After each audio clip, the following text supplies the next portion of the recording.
అంటే ఈ సమయంలో ప్రజల స్వేచ్ఛను అణిచివేయడం అనేది ఎంతవరకు రైట్ అంటారు? ఖచ్చితంగా అవసరం అండి. ఎందుకు అంటే ఇక్కడ బయట ఏమొస్తుంది ఇప్పుడు ఫస్ట్ థింగ్ ఏంటంటే స్వేచ్ఛ అని ఎందుకు కావాలి ఇప్పుడు? ఇప్పుడు వీళ్ళు ఎవరైతే టూరిస్ట్ వెళ్ళినరో వాళ్ళు వచ్చేసిండ్రు. తర్వాత చాలామంది టూరిస్టులు వెళ్ళడం భయపడుతున్నారు. పక్క పెడితే అక్కడ ఎవరైతే లోకలైట్స్ ఉన్నారో, ఎందుకంటే ఇప్పుడు అక్యూజ్డ్లో కూడా ఇద్దరు లోకలైట్స్ అంట. అంటే జమ్మూ అక్కడ సంబంధించిన ఇద్దరు లోకలైట్స్ హెల్ప్ చేసిండ్రు ఈ ఇన్సిడెంట్లో, ఈ గన్ షూటింగ్లో ఇద్దరు లోకలైట్స్ ఉన్నారు. సో అక్కడ ఎవరు టూరిస్టులు, ఎవరు టెర్రరిస్టులు, ఎవరు కామన్ పీపుల్ అనేది ఫస్ట్ థింగ్ ఎవ్వరికి ఐడియా లేదు. సో ఇది కొంచెం కొలికి వచ్చే వరకు, ఐ మీన్ ఏదో తెలిసే వరకు, ఈ ఎవరైతే అక్యూజ్డ్ ఉన్నారో వాళ్ళందరూ దొరికే వరకు సో అవసరం కదా. స్వేచ్ఛ కంటే కూడా ప్రాణం ముఖ్యం కదా. వాళ్ళు ఊరికే చేయట్లేదు కదా.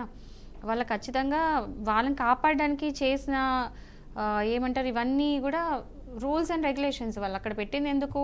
వాళ్ళ స్వేచ్ఛని ఏదో ఖరాబ్ చేయడానికి కాదు, వాళ్ళని ప్రొటెక్ట్ చేయడానికి పెట్టింది. సో ఐ డోంట్ థింక్ అది కరెక్టే కదా పెట్టడం. అంటే ఇందాక నేను అన్నట్లు బాధిత కుటుంబాలకి భారత రాజ్యాంగం ప్రకారం అయితే పరిహారం ఇవ్వబడుతుందంటారా? ఇవ్వబడుతుంది, ఆల్రెడీ ఇచ్చారు కూడా. అదే చెప్తున్నా కదా, సెక్షన్ 357A ఆఫ్ సిఆర్పిసి కింద ఏంటంటే ఖచ్చితంగా ఎవరైనా ఇట్లాంటి వాళ్ళు బలైనరు అంటే నేషనల్ సెక్యూరిటీ వల్ల బలైన వాళ్ళందరికీ కూడా కంపెన్సేషన్ అనేది గవర్నమెంట్ ఇవ్వాలి, స్టేట్ గవర్నమెంట్ ఇవ్వాలి, కొన్నిసార్లు సెంట్రల్ గవర్నమెంట్ కూడా ఇస్తారు. ఇట్లా కాకుండా నేషనల్ డిసాస్టర్ డిపార్ట్మెంట్ నుంచి కూడా అమౌంట్స్ పోతాయి, లీగల్ ఎయిడ్ నుంచి అమౌంట్స్ పోతాయి. అది కాకుండా చాలామంది ముందుకు వచ్చి అంటే స్వతహాగా కొంతమంది సోషల్ సర్వీస్ చేయాలనుకున్న వాళ్ళు, ఎవరైతే ఫ్యామిలీస్ బలైనరో చాలామంది ఫండ్ రైజర్స్ ఉంటారు. మనం చూస్తాం కదా, ఇప్పుడు ఏదైనా సునామీ వచ్చింది, ఫ్లడ్స్ వచ్చినప్పుడు చాలామంది ముందుకు వచ్చి వాలంటీర్గా వచ్చి ఫండ్స్ రేజ్ చేసి ఇస్తూ ఉంటారు కదా. సో మేబీ దీనికి కూడా చాలామంది ముందుకు వచ్చి ఇస్తారేమో. అంటే భద్రతా దళాలు ఈ ఉగ్రదాడికి సంబంధించినటువంటి చర్యలు ఏవైతే ఉంటాయో వాళ్ళు చేసిన కొన్ని తప్పులు ఉంటాయి. ఆ తప్పులు ఎలాంటి పరిగణలోకి వస్తాయి? అవి ఎవరి మీదకి వస్తాయి? ఫస్ట్ థింగ్ ఏంటంటే తప్పులు ఒప్పులు అని పక్క పెడితే ఏంటంటే అక్కడ ఏం జరిగింది అనేది ఇన్సిడెంట్ పూర్తి వివరాలతో ఈ రోజు వరకు టీవీ ద్వారా తప్ప గవర్నమెంట్ ముందుకు వచ్చి అఫీషియల్ స్టేట్మెంట్ ఈ రోజు వరకు ఇవ్వలేదు. సో ఇది జరిగింది, అది జరిగింది, ఇలా అయింది, అలా అయింది అని చెప్పి జస్ట్ మీడియా వచ్చి చెప్తుంది. బట్ గవర్నమెంట్ అఫీషియల్గా వచ్చి ముందు చెప్పింది ఏది లేదు. మనం కుంది హాఫ్ ఇన్ఫర్మేషన్ మాత్రమే, కంప్లీట్ ఇన్ఫర్మేషన్ లేదు. సో కంప్లీట్గా ఏమైంది అక్కడ ఇన్సిడెంట్లో, అసలు నిజంగా ఏం జరిగింది అండ్ ఇన్వెస్టిగేషన్ అయిన తర్వాత వాళ్ళు ఒక రిపోర్ట్ ఇచ్చిన తర్వాత అప్పుడు మనం మాట్లాడాలి. ఇప్పుడు ఎవరు ఫెయిల్యూరా అని చెప్పాలంటే నేను కానీ మీరు కానీ ఇక్కడ కూర్చొని మాట్లాడడం కరెక్ట్ కాదు. ఎందుకంటే ఆర్మీ వాళ్ళు పొద్దున్న లేస్తే రాత్రి వరకు, ఐ మీన్ వాళ్ళు నిద్ర కూడా పోరు. అంటే జనాలకి సెక్యూరిటీ ఇవ్వడానికి వాళ్ళ ఫ్యామిలీస్కి దూరం ఉండి వాళ్ళ లైఫ్ని పోగొట్టుకొని మనం జస్ట్ బార్డర్ మీద ప్రొటెక్ట్ చేయడానికి ఆర్ జమ్మూ కాశ్మీర్లో ప్రొటెక్ట్ చేయడానికి వాళ్ళ లైఫ్ని అంటే స్టేక్ మీద పెట్టి అక్కడ ప్రొటెక్ట్ చేస్తున్నారు. సో అంత ఆర్మీ వాళ్ళు చేస్తున్నారు, ఇంటెలిజెన్స్ వాళ్ళు కూడా వాళ్ళ పనులు వాళ్ళు ఉంటారు. ఎవ్రీబడి, ప్రతి ఒక్క ప్రొఫెషనల్ వాళ్ళ పనులు వాళ్ళు చేసుకుంటున్నారు. సో ఇక్కడ మేము కూర్చొని ఇట్లా ఏదో ఏసీలో కూర్చొని అక్కడ కష్టపడాల గురించి కమెంట్ మనం వేయకూడదు, తప్పు అది. ఎందుకంటే మనకు తెలియని కూడా తెలియదు కదా, అసలు ఏమైందో కూడా తెలియదు. సో ఒక్కసారి రిపోర్ట్ వచ్చింది, నిజంగా గవర్నమెంట్ ముందుకు వచ్చి దీనివల్ల ఈ సిస్టమ్ ఫెయిల్యూర్ వల్ల ఇట్లా అయిందా, ఇంటెలిజెన్స్ ఫెయిల్యూరా, ఎన్ఎస్ఏ ఫెయిల్యూరా, ఎన్ఐ ఫెయిల్యూరా, ఎవరు ఫెయిల్యూర్, అక్కడ ఆర్మీ ఫెయిల్యూరా, లేకపోతే లోకలైట్స్ హెల్ప్ చేశారా, కంప్లీట్ రిపోర్ట్ వచ్చే వరకు మనం ఎప్పుడు కూడా ఒక స్టేట్మెంట్కి రావద్దు. నేను రాదలుచుకోలేదు కూడా. అంటే ఈ విషయానికి సంబంధించి ఐక్యరాజ్య సమితి కూడా అంటే ఇరు దేశాలు ప్రశాంతంగా ఉండండి, ఓపికతో ఉండండి అని చెప్పారు. కానీ ఇక్కడ నష్టం జరిగింది భారత్కి, పాకిస్తాన్కి ఎలాంటి నష్టం జరగలేదు.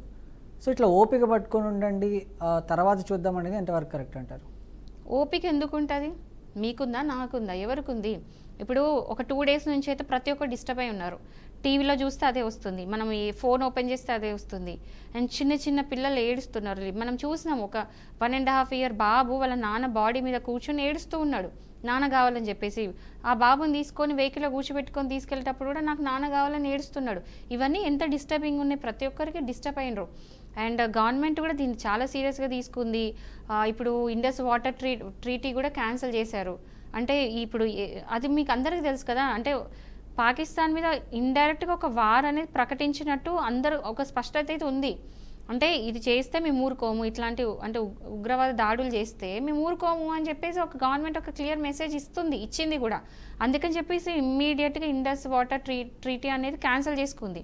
అది కాకుండా 48 అవర్స్లో ఎవరైతే పాకిస్తాన్ వీసా మీద వచ్చిన వాళ్ళు అందరూ కూడా వెనక్కి వెళ్ళిపోవాలని చెప్పి 48 అవర్స్ ఇచ్చింది. అండ్ పాకిస్తాన్ ఎంబసీలో ఉన్న వాళ్ళు కూడా అందరూ వెనక్కి వెళ్ళిపోవాలని చెప్పింది. సో ఒక 5 రూల్స్ అని పెట్టింది. ఆ 5 రూల్స్లో ఇవి 3 చెప్పిన ఇంకున్నాయి. సో అన్నీ చెప్పి స్ట్రిక్ట్గా ఒకటి ఒక ప్లేస్ నుంచి ఇమ్మీడియట్గా పాకిస్తాన్ వాళ్ళు ఎవరు ఉన్నా కూడా ఇమ్మీడియట్గా కాల్ చేయమని చెప్పడం, ఇలాంటివన్నీ చేసింది. సో వార్ అంటే ఎప్పుడు కూడా ఒకటి గన్ షూట్ చేయాలని లేదు, ఏమంటారు నాన్ వైలెంట్ కూడా చేయొచ్చు. మేబీ ఇది నాన్ వైలెంట్గా చేస్తున్నట్టు. సో ఎవ్వరు కూడా ఊకోరు. ఇప్పుడు ఏ పర్సన్కైనా చేతిలోకి పవర్ కనిపిస్తే ఫస్ట్ ఏం చేస్తారు తెలుసా, పాకిస్తాన్ వాళ్ళు ఎవరైతే టెర్రరిస్ట్ చేస్తారో వాళ్ళందరినీ మేము కూడా ఉల్టా అట్లనే ఎట్లయితే చంపినరో అట్లా నేను గన్ పెట్టి చంపుతానే అంటారు. ఒక కామన్ పర్సన్, ఒక ఫ్యామిలీలో ఒక ఏమంటారు మిడిల్ క్లాస్ పర్సన్ అడిగినా కూడా ఆ విజువల్స్ అవన్నీ వీడియోస్ చూస్తే ఇదే చెప్తారు. ఎవరు కూడా ఊరుకునేటట్లేరు. అట్లాంటి భారత్ ఎందుకు ఊకాలి?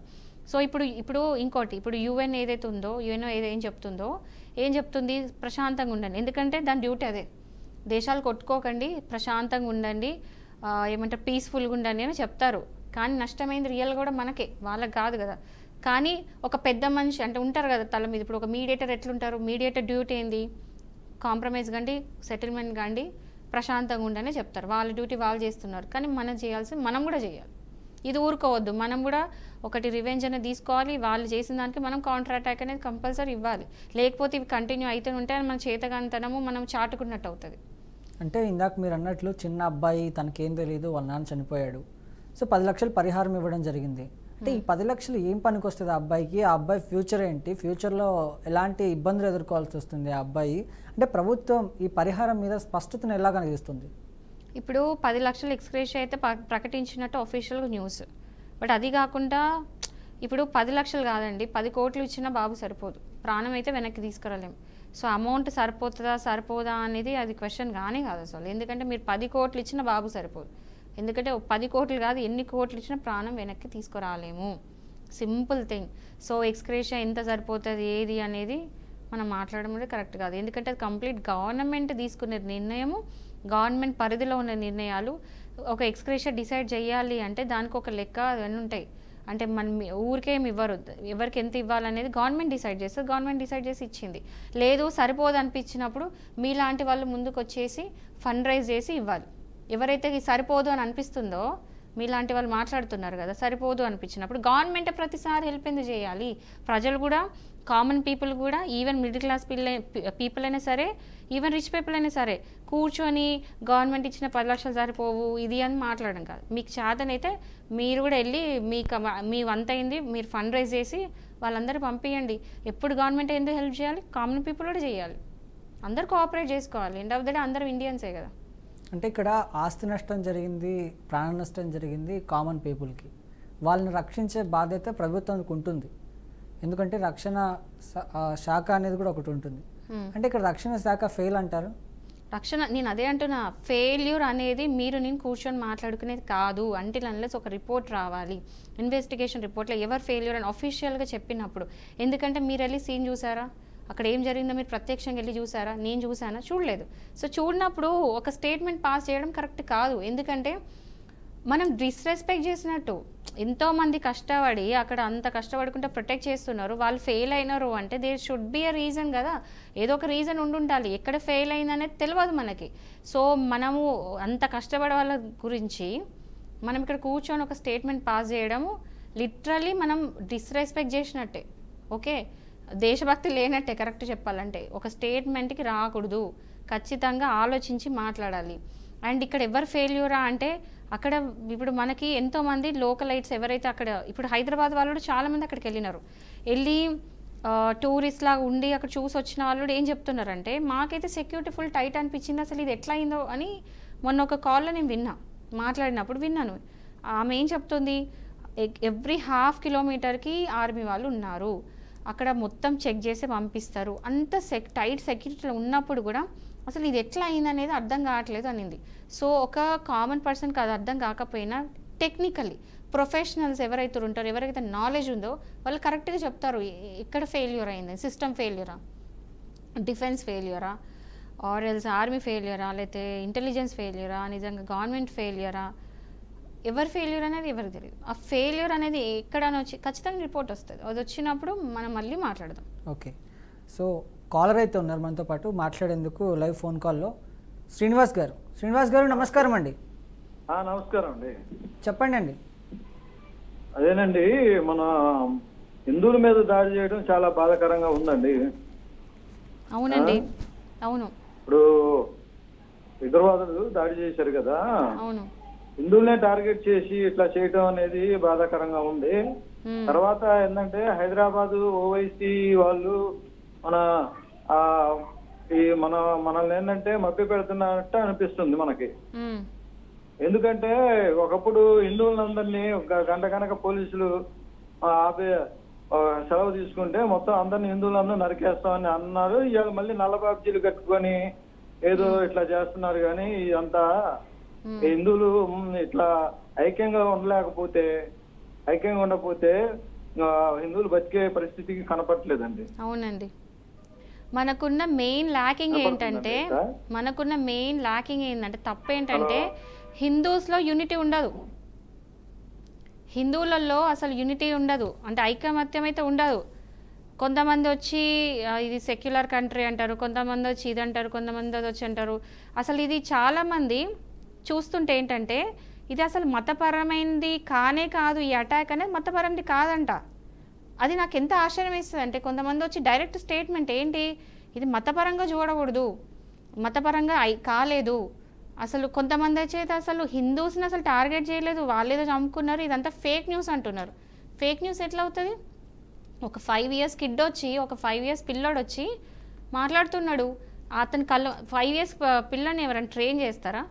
పోని 5 years వదిలేయండి, ఒక 1.5 year బాబుని ఎవరైనా ట్రైన్ చేయగలుగుతారా అబద్ధం చెప్పమని చెప్పి? ఆ బాబు వచ్చి ఎందుకు చెప్తున్నాడు, నా కళ్ళ ముందు హిందూనా ముస్లిం అని అడిగిండ్రు, హిందూ అని అడగగానే మా నాన్న చంపేసిండ్రు అని క్లియర్గా స్టేట్మెంట్ ఇస్తూ ఉంటే, అంత క్లియర్గా ఫేర్గా చాలామంది షాకింగ్లీ వచ్చి అసలు ఇది మతపరంది కానే కాదు, అసలు ఇది హిందూ ముస్లింది కాదు, ఏదో అటాక్ అయింది, జనరల్ టెర్రరిస్ట్ అటాక్ అంటున్నారు. అండ్ మీరు అన్నట్టు ఓవైసీ వీళ్ళందరూ ఇప్పుడు మాట్లాడరు. ఎందుకు మాట్లాడతారు? ఎందుకంటే మాట్లాడితే చాలా తప్పులు బయటకు వస్తే కూడా మాట్లాడరు.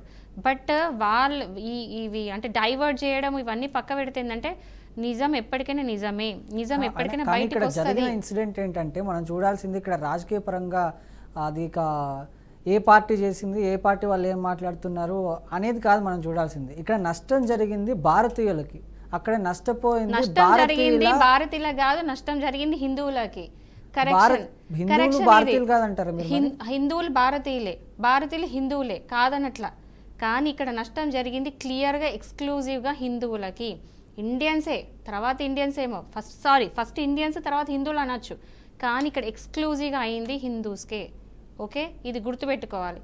ఇది ఏంటంటే ఒక కామన్ జనరల్ స్టేట్మెంట్ ఇవ్వకూడదు. ఇక్కడ జరిగిన ఇన్సిడెంట్ ఏదైతే ఉందో దానికి రాజకీయ రంగు పొలవడం అనేది రాజకీయ రంగు అనేది ఎవరు అంటిస్తున్నారో అందరికీ తెలుసు. నాకు పేర్లు మెన్షన్ చేయదలుచుకోలేదు. చాలామంది వచ్చి ఇది పొలిటికల్ స్టంట్ అంటారు, ఎన్నో మాట్లాడతారు, కానీ నిజంగా అక్కడ జరిగింది ఒక కామన్ పర్సన్ నష్టపోయిండు, who is a Hindu. Simple, ఎక్కువ కూడా దీని గురించి మాట్లాడేది లేదు. ఒక్కటే అక్కడ హిందూ అయినందుకు చచ్చిపోయిండు అని క్లియర్. కాలర్ కూడా ఉన్నారు, వారితో కూడా ఒకసారి మాట్లాడదాం. రాజేష్ గారు నమస్కారం అండి. నమస్కారం అండి, చెప్పండి. మొన్న పహల్గాంలో జరిగిన ఘటన గురించి చాలా బాధాకరమైన ఘటన అండి. అవునండి, అందరూ బాధపడుతున్నారు దాని గురించి. నమస్తే. టీవీ మ్యూట్ పెట్టండి. పెట్టండి. ఇప్పుడు మనం మాట్లాడుతున్నాం కానీ వాళ్ళకి మనం ఇప్పుడు ఏం చేయలేని సిచ్యువేషన్. బట్ మన దేశంలో ఇప్పుడు ఇన్ని రాజకీయ వ్యవస్థలు ఉన్నాయి, ఎంతమంది మనం అందరితో పోరాడుతున్నాం, ఎంతమంది నాయకులు ఉన్నారు, వీళ్ళందరూ ప్రగాఢ భూతి అందరి దగ్గరికి వెళ్ళి పలకరించడం, ప్రతి ఒక్కరిని ఏదో సాక్రిఫైస్ చేసినట్టు ఫీల్ అవుతున్నారు. వాళ్ళనేది కరెక్ట్ గా ఉంటే ఈ రోజు వాళ్ళకి ఆ పరిస్థితి వచ్చేది కాదు. ప్రతి 6 kilometers ఒక జవాన్ ఉన్నాడు, ఆర్మీ వాళ్ళు ఉన్నారు అంటున్నారు కదా. అలాంటి ప్లేస్ లో అందరూ వచ్చే ప్లేస్ లో కూడా ఎంత ప్రొటెక్షన్ ఉండాలి, ఎలా ఉండాలి? ఇప్పుడు జమ్మూ కాశ్మీర్ అంటే అది రిస్క్ ఏరియా అని అందరికీ తెలుసు. బట్ ఏంటంటే సమ్మర్ హాలిడేస్ లో అలా ఏదో టూర్లు వేసుకుంటారు, పిల్లలతో ఉంటారు, చాలా మంది అనేక విధాలుగా ఉంటారు. వాళ్ళందరినీ కూడా ఒక అవగాహనతో ఏంటంటే గవర్నమెంట్ ప్రత్యేకంగా ఆ ఒక ఏరియాలో ఆర్మీని కానీ ఇంకా ఏదైనా ప్రొటెక్షన్ ఏదైనా గట్టిగా ఉంచాలి. ఈ రోజున మనం ఈ అవకాశం రావడానికి కారణం కూడా గవర్నమెంట్ ఆఫ్ ఇండియానే, ఇంకెవరూ కాదు. ఇప్పుడు గవర్నమెంట్ ఆఫ్ ఇండియా అంటే ఇప్పుడు కొన్ని ఇయర్స్ బ్యాక్ గోకుల్ చాట్లో ఒక బాంబ్ బ్లాస్ట్ అయింది, దాని తర్వాత ముంబై అటాక్ అయింది. సో ఏంటంటే ఎంత ఇంటెలిజెన్స్ పని చేసినా ఏది చేసినా కూడా కొన్నిసార్లు తప్పులు అనేది అవుతాయి, బ్రేక్ డౌన్స్ ఉంటాయి. ఇప్పుడు మీరు అంటే అక్కడ ఏంటంటే మనం ఇక్కడ కూర్చొని మాట్లాడతాం కానీ అక్కడ ఏంటంటే ఒక 1/2 కిలోమీటర్కి అంటే ఒక్కొక్క 1/2 కిలోమీటర్కి ఒక జవాన్ ఉంటారు, కరెక్ట్. కానీ అది ఎక్కడ ఏం తెలుసా, మొత్తం హిల్ ఏరియా, ఈవెన్ డే టైంలో కూడా మొత్తం డార్క్ ఉంటుంది, చీకటి ఉంటుంది, సరిగా కనబడదు. అండ్ ఇక్కడ ఏంటంటే ఏదో జరిగింది, అది ఏంటంటే ఆ రిపోర్ట్ అనేది బయటకు వచ్చేదాకా మనం మాట్లాడడం తప్పు అని నేను అంటున్నాను, అదే చెప్తున్నాను అప్పటి నుండి. బట్ నా తెలిసిన ఇన్ఫర్మేషన్ ప్రకారం అయితే ఈ జరగడానికి కారణం ఏంటంటే మొత్తం చీకటి ఉంటుంది, అక్కడ ఏది కనబడదు. అండ్ టూరిస్ట్కి టెర్రరిస్ట్కి డిఫరెన్స్ అనేది తెలియలేదు. సో వీళ్ళు ఏంటంటే జవాన్ లాగా డ్రెస్అప్ అయ్యి రావడము, అలా అటాక్ చేయడము ప్లాన్తో వచ్చారు. మళ్ళీ మెయిన్ ఏంటి తెలుసా, అక్కడ ఉన్న లోకలైట్స్ హెల్ప్ చేసిండ్రు. ఎవరైతే లోకలైట్స్ ఉన్నారో వాళ్ళు 2 years 3 years నుంచి అక్కడ మొత్తము అది దాని మీద స్టడీ చేసి ఎట్లా అటాక్ చేయొచ్చు అని మాస్టర్ ప్లాన్ చేసి చేసిన అటాక్ ఇది. సో లోకలైట్స్ హెల్ప్ చేసిండ్రు, అందరిది ఫెయిల్యూరే ఇక్కడ.